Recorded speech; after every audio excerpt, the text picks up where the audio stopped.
Welcome to Medswift channel. Today we are going to look at infant choking.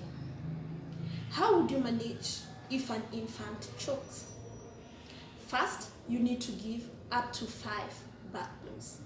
If this does not work, then you give up to 5 chest thrusts. How do you give your back blows? I'm going to demonstrate on that. Place the infant to your forearm. Support the head of the infant. Let the head be lower compared to the rest of the body parts.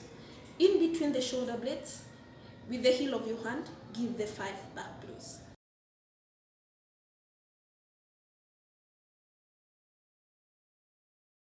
If this does not work, turn the infant to face you. Still the head being lower than the rest of the body part. At the center of the chest, using your 2 fingers, give the 5 chest thrusts.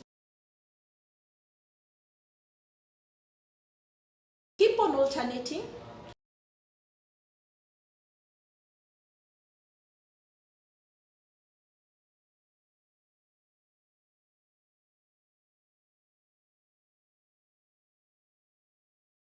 Remember, when you give the back blows, they should be sharp blows so as to dislodge their obstruction. Thank you for watching. Keep safe.